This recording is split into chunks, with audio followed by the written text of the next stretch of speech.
سلام ګران دوستانو، زموږ کانال ته بیا هم ښه راغلالی. امیدوارم چې ښه او خوشحاله به وایه. نو که موږ کانال مې داسې شیر کړی، شیر یې کړئ، فالو یې کړئ چې موږ هره ویډیو تاسو ته تر لاسه پورې درشي. نو موږ کوشش کوو هر ورځ نوې ښې ویډیوګانې او ښې جملې درته جوړې کړو. نو نن به زده کړو پرسونال پرونومن. پرسونال پرونومن څه ته ویل کیږي؟ شخصي ضمیرونه. په دوی کې راځي نومیناتیو، اکوزاتیو او داتیو چې اورېدلي به وي په هر ځای کې.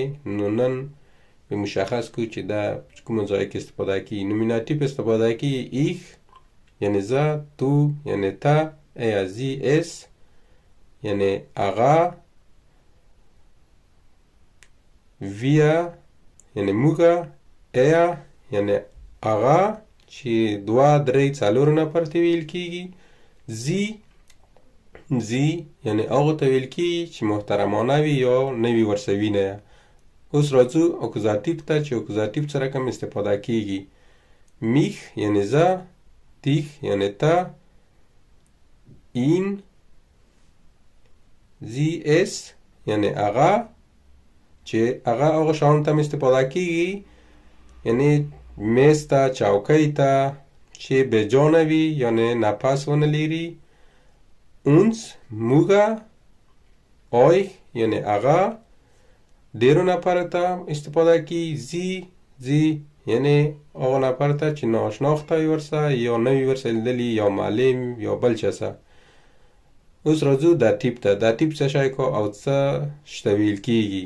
داتیو میا، دیخ یعنی زه، ته، ایم، ایا، ایم یعنی هغه، اونس یعنی موږه، آی یعنی ماغه، هغه درې څلور پنځه نفره چې وي. اینن یعنی یو چاته محترمانه. نو په دو کې مې په اکوزاتیو کې مې یوه جمله جوړه کړې چې څه رقم استفاده کیږي او کوم ځای کې اکوزاتیو یو سوال راځي. دلته یو پوښتنه راځي. ایخ گیوونه میخ اندیخ. زه ستا سره عادت شولم یا مې ستا سره عادت پیدا کړه.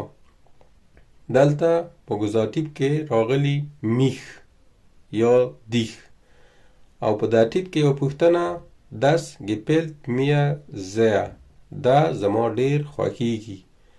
نو دلته کې راغله میا چې دا په داتیو کې ورته ویل کیږي میا.